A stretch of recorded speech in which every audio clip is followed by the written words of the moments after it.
Iran warning again of a forceful response if oil tankers deviate from approved routes when transiting the Strait of Hormuz. The Iranian military also cautioning against what it calls U.S. interference in the waterway, which it considers a threat to national sovereignty. Tough talk even as both Washington and Tehran hailed progress after indirect negotiations in Doha.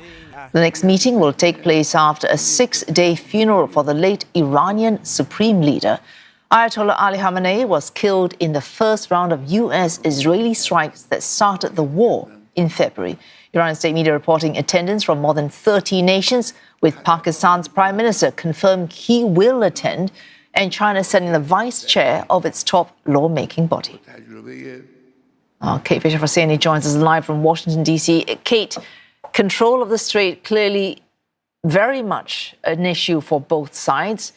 Iran sounding this warning, which we have heard several times. How is Washington likely to respond to this latest warning?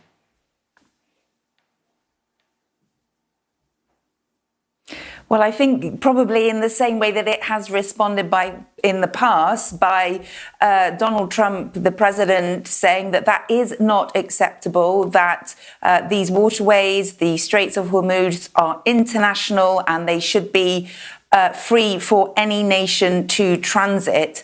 Donald Trump, speaking yesterday to reporters, was very buoyant about the situation in the Strait, saying that we have record numbers of ships leaving.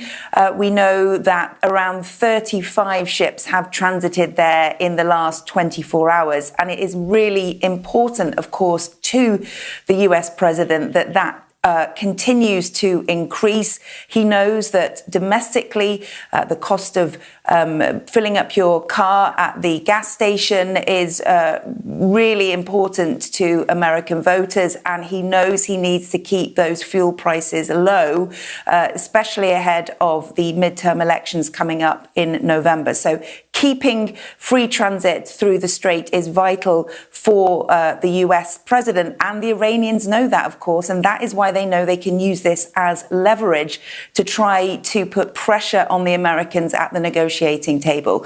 And I think it's important to point out that the transit of the Strait of Hormuz was not an issue until Donald Trump and Israel began this war on Iran.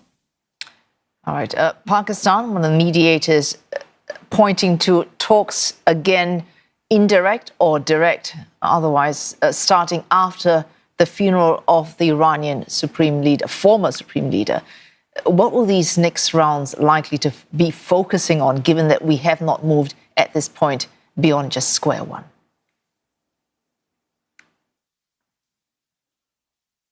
Yeah, well, this is one of the key issues for this 60-day negotiation period, which was really intended to move on from what has already supposedly been agreed in the Memorandum of Understanding.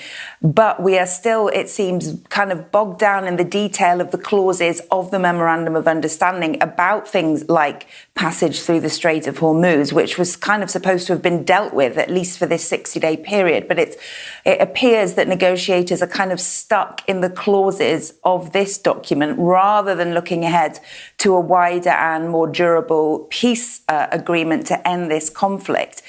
J.D. Vance, the vice president, the US vice president, saying yesterday, kind of acknowledging that we are worried about the nuclear issue and we are going to start talking about it. So clearly there is, a desire from the US to move on to the thing that they really want to achieve through this conflict, which is ending any chance for the Iranians to build a nuclear weapon.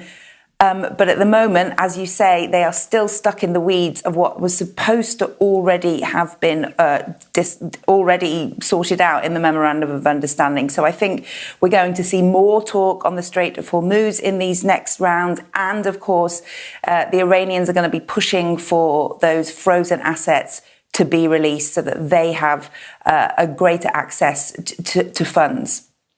Oh, thanks. Kate Fisher there for CNN from Washington, D.C.